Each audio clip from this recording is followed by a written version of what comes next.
Setiap memakan seekor kalajengking, harus berkelahi terlebih dahulu menggunakan pisau. Dia harus mengalahkan binatang ini terlebih dahulu. Setiap memakan seekor ular berbisa, juga harus melawannya menggunakan lidah. Itu adalah jurus ular. Apakah dia, Stan, sakit? Tidak. Dia sedang berlatih ilmu bela diri. Karena setengah tahun lagi, dia akan dikirim ke penjara. Berada di penjara Amerika seperti berada di neraka. Dia juga seperti penipu yang tidak mempunyai hati nurani. Dia akan dikirim ke neraka paling rendah. Dan berada di sana selama 3 tahun. Stan pun mempunyai ide. Stan ingin menjadi kuat. Untung saja dia memiliki banyak uang. Menghabiskan uang untuk membayar seseorang. Seorang master ahli bela diri yang misterius. Meminta master ini dalam waktu setengah tahun. Membuatnya menjadi seorang ahli bela diri yang tidak tertandingi. Dengan begini pelatihan yang menyakitkan pun dimulai. Makan adalah tahap pertama. Tahap kedua adalah latihan. Pagi hari, melakukan latihan dasar. Siang hari, latihan pertarungan tangan kosong. Sore hari, latihan menggunakan 18 alat senjata. Malam hari, berlatih pukulan api. Tiap hari dia berteriak seperti orang bodoh. Tiap hari tubuhnya penuh dengan lubang. Master selalu mengipas wajahnya, menggunakan bola melemparnya, menggunakan tongkat memukulnya, menyiksanya dengan bau kaki. Latihan keras selama berbulan-bulan. Stan pun pelan-pelan menguasai ilmu bela diri. Dia berubah menjadi kuat. Secepat apapun kepalan itu dia dapat menangkisnya. Dia pun dapat menghindar dari lemparan bola. Menghancurkan batu bata dengan kepalan tangannya. Dia juga berlatih seni bela diri legendaris. Dengan satu jari tengah, hari ini Stan kelihatan tampan. Di hari itu juga dia akan dikirim ke penjara. Duduk di atas mobil tahanan. Seorang pria bertubuh kurus dan kecil menangis terseduh-seduh. Tetapi wajah Stan sangat tegas. Dan tangannya tidak gemetar. Tiba-tiba saja pria berotot besar mencubit kakinya. Stan pun menggunakan jurus kalajengking mencubitnya kembali. Pria besar ini pun kesakitan dan berteriak. Sesampainya di penjara, tahanan lama pun berteriak. Momentum ini membuat dia takut setengah tahun yang lalu. Tapi Stan yang sekarang tidak takut. Masuk ke dalam kamar tahanan. Terlihat seorang pria tua duduk di atas kasur. Stan berkata, kasur atas milik saya. Pria tua tidak ingin memberi. Dengan sekali tendangan, tempat tidur atas menjadi miliknya. Kamu pikir Stan hanya akan menindas teman kamarnya? Tidak juga. Kegiatan hari pertama, dia ke tempat bermain. Bertanya kepada pria tua, siapa yang paling ditakutin di penjara ini? Pria tua itu berpikir dan memberitahukan kepadanya. Satu orang bos dari geng Negro. Pernah membunuh seseorang dengan sekali pukulan.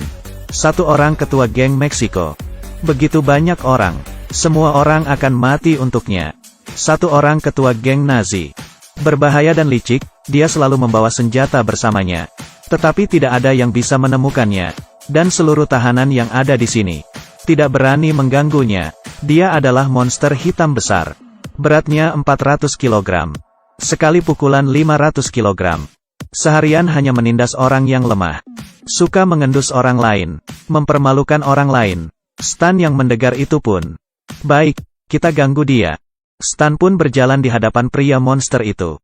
Melompat dan menusuk-nusuk pundaknya. Pria monster menoleh dan menunduk. Tidak memperdulikan Stan. Melanjutkan mengganggu orang. Stan marah. Berjalan ke tengah lapangan. Mengatakan pria monster seorang predator seks. Stan pun mengundang kerumunan. Mendengar hal itu, pria monster marah. Melepaskan bajunya dan ingin membunuhnya. Dia pun berjalan semakin dekat di belakang Stan.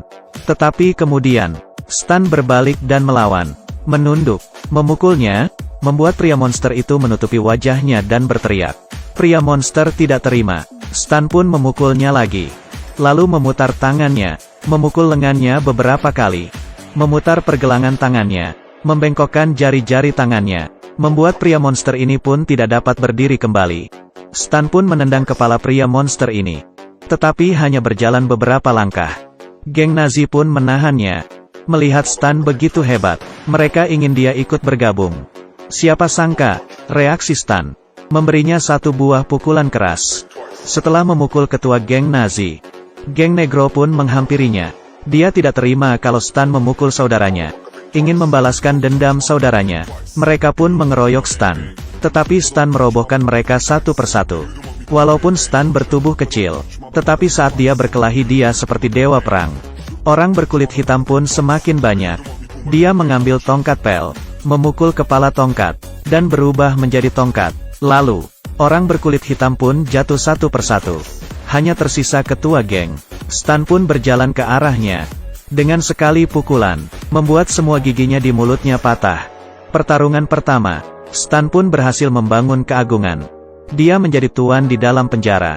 Kemanapun dia berjalan, tahanan lain akan menyingkir. Saat Stan sedang makan, seseorang datang dan berterima kasih kepadanya.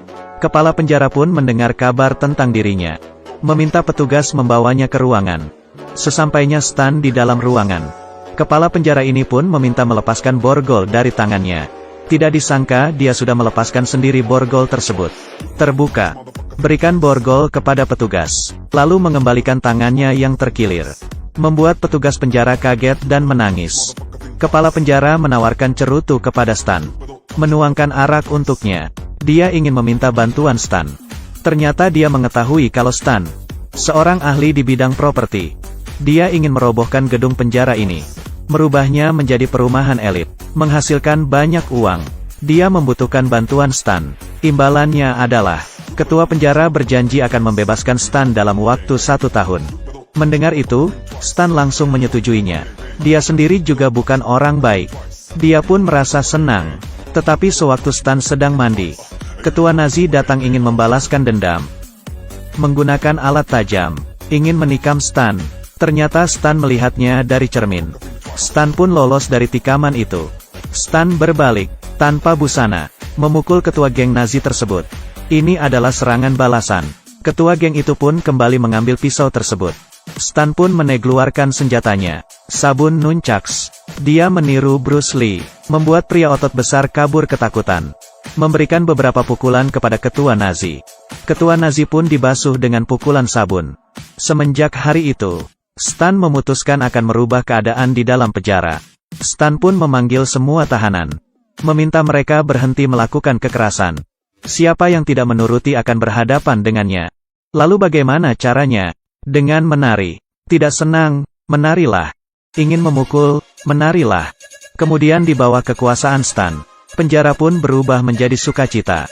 Hubungan sesama tahanan penuh dengan cinta. Kulit hitam dan kulit putih bersenggolan. Mereka pun saling meminta maaf. Pria besar berkulit hitam, diberikan es krim oleh si pria berkulit putih. Tato di tubuh yang bertulis, bunuh semua orang negro. Diubah menjadi, cintai semua orang negro. Stan berulang tahun. Mereka pun membuat pesta. Setiap orang memakai topi ulang tahun. Merubah kloset menjadi tempat arak. Mereka pun senang dengan perubahan ini.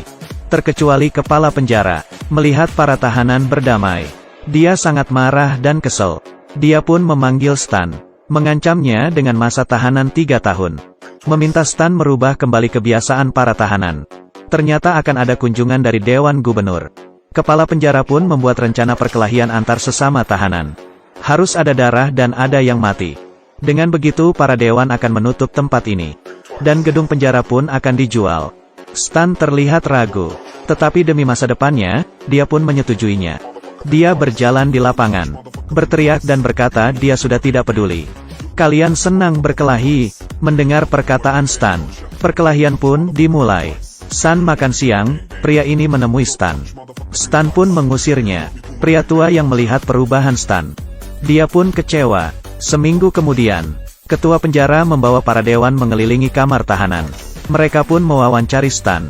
Selama proses wawancara, dia terus berpikir.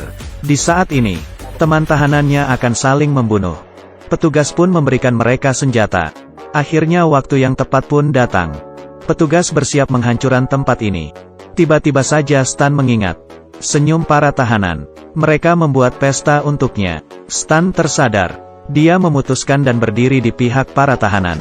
Dia pun bersikap tidak sopan di depan para dewan. Membuat para dewan marah dan mengusirnya. Tidak ada jalan lain. Saat keluar dari ruangan itu, Stan memukul petugas tahanan. Di lapangan, keadaan menjadi tegang. Sesama ketua geng saling berteriak. Petugas tahanan pun bersiap menembak mereka. Akhirnya Stan muncul. Tetapi dia terlambat. Di saat itu juga, si pria menyalakan lagu. Lagu pun diputar. Kedua ketua geng menari, melakukan tarian dansa. Setelah menari, geng Nazi pun keluar dan melakukan tarian mereka. Stan pun tercengang, tertawa terbahak-bahak. Mereka ternyata selalu ingat akan ajarannya. Ketua penjara merasa kesal, merebut senjata dari petugas, membidik para tahanan. Master pun muncul, menghentikan ketua dan penjaga tahanan. Perbuatan ketua penjara pun dilihat oleh para dewan. Tamatlah riwayatnya. 3 tahun kemudian, Stan akan dibebaskan. Para tahanan pun tidak pernah melakukan kekerasan lagi. Mereka berlatih ilmu bela diri. Saat Stan akan pergi, mereka merasa tidak rela. Satu persatu dari mereka memeluknya. Di atas perut ketua Nazi, membuat tato lukisan wajah Stan.